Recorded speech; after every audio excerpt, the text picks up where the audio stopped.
மக்களே, நாங்கள் நலம். நீங்கள் நலமாக இருக்கிறீர்களா? மக்களே, பாட்டி வைத்தியம்னு ஒன்று அந்த காலத்துலேருந்து இருக்குது.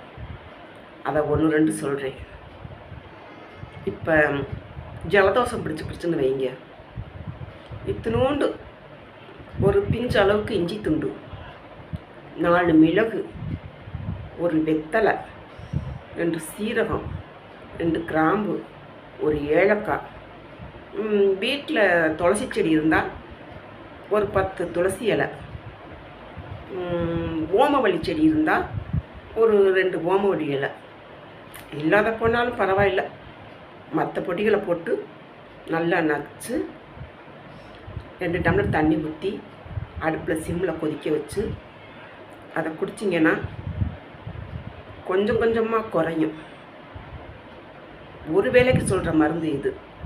ஒரு நாளைக்கு 2 வேளை குடிக்கணும். ஒரு 3 நாள் தொயந்து குடிச்சிங்கன்னா கம்ப்ளீட்டாக குறைஞ்சிடும். ஆமாம் மக்களே, அதுக்கு பிறகு டாக்டர்கிட்ட போங்க. நான் சொல்கிறது சரியா? இன்னொன்று சொல்கிறேன். வயிறு பிடிச்சிக்கிடுச்சுன்னு வைங்க, ஒரு எலுமிச்சம்பழச்சாறை பிழிஞ்சு சுடுதண்ணியில் தேவைப்படுற அளவுக்கு சுடுதண்ணி வச்சு பிழிஞ்சு அதில் கொஞ்சம் சீரகப்பொடி கலந்து வெது வெதுன்னு கொஞ்சம் கொஞ்சமாக குடிச்சுக்கிட்டே வாங்க. ஒரு நாள் முச்சுடும், சரியாயிரும். அதுக்கு பிறகு டாக்டர்கிட்ட போங்க. இது அவசர வைத்தியம்தான். நான் சொல்கிறது சரியா? அடுத்து ஒன்று சொல்கிறேன். நைட்டில் தூக்கம் இல்லையா?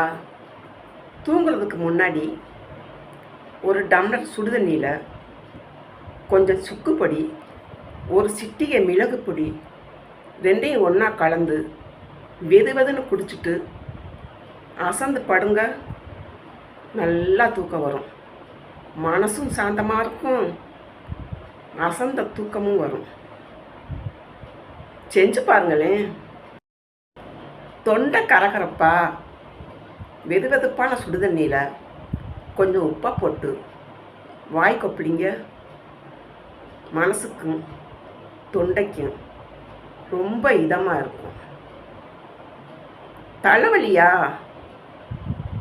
கொஞ்சோன்னு இஞ்சி துண்டை அரைச்சி நெத்தியில் தடவுங்க. தலைவலி போயே போச்சு, கொஞ்ச நேரத்தில் பறந்து போயிடும். எல்லாமே நம்ம வீட்டு கிச்சனில் இருக்குது. மருந்துகளெல்லாம் இயற்கையான மருந்து தான் நமக்கு முதல் டாக்டர், பெரிய டாக்டர். அடுத்துன்னு சொல்கிறேன். டாட்டா, பை பை.